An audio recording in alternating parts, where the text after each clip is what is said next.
I think when people like see Bitcoiners talk out against altcoins, they're like, "Oh, you guys are just being, tribalistic, and you're just talking out against another competing quote unquote cryptocurrency." But really, what it does is it keeps people away from a technology that can really help them, especially in these jurisdictions. And it kind of stains Bitcoin's reputation, even though it's not warranted, even though they're completely different technologies. It gets conflated, and there's a lot of confusion that happens because of these altcoins. So I think it's really important to differentiate between the two. And what bugs me about them personally is the decentralization theater.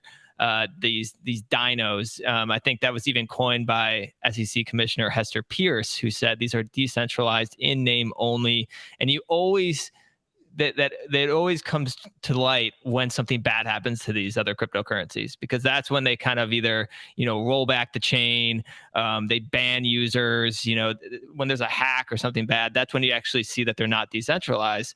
Bitcoin is different. And I was wondering, Jimmy, if I could just get your thoughts on the recent regulatory actions against these other cryptocurrencies, besides Bitcoin. What are your thoughts around them?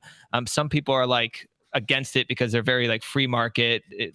We shouldn't have the regulators do anything. Other people are like, this is warranted because you're protecting investors.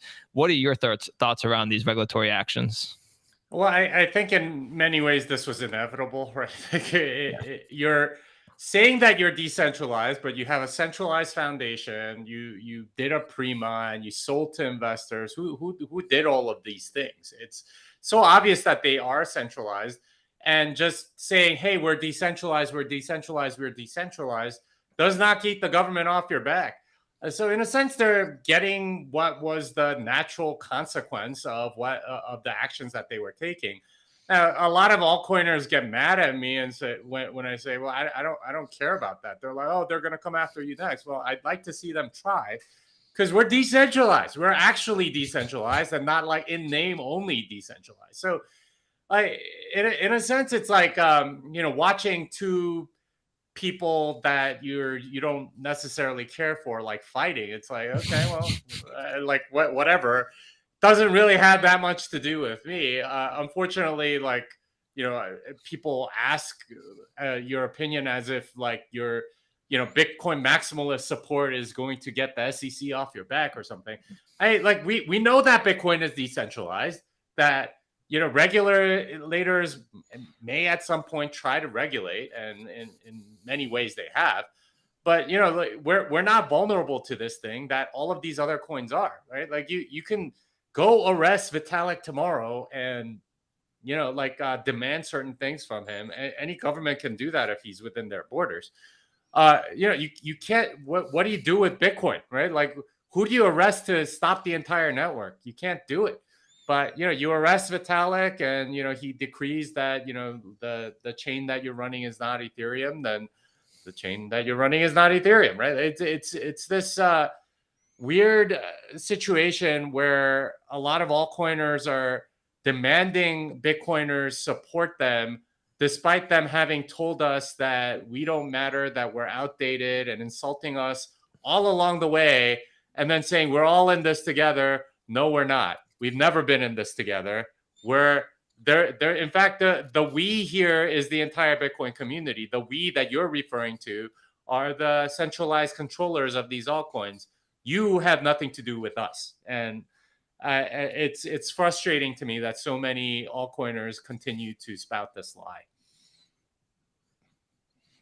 Anita, did you have any reaction? Yeah, I would like to say that I think one of the points I always use, or an argument to tell people the difference between an altcoin and Bitcoin, is that there's no company or no person behind it. So no one can really shut it down or hinder you from accessing it.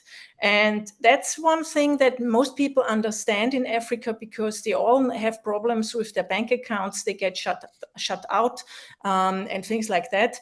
And so they immediately understand that.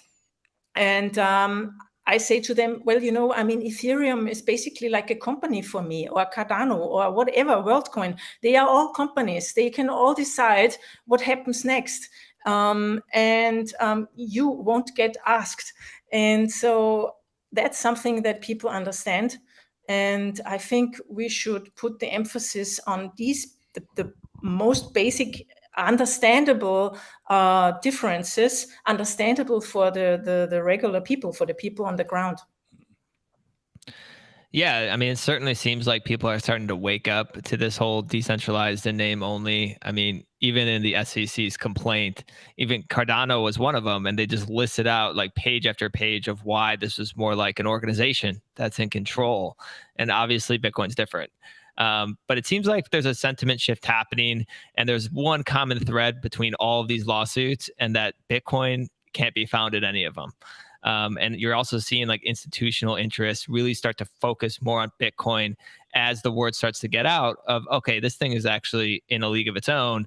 All these other things are kind of, unregistered securities, more centralized, and you can, invest your money if you want, but there's been a lot of false advertising there. There's been a lot of false marketing and a lot of people have lost money because of that.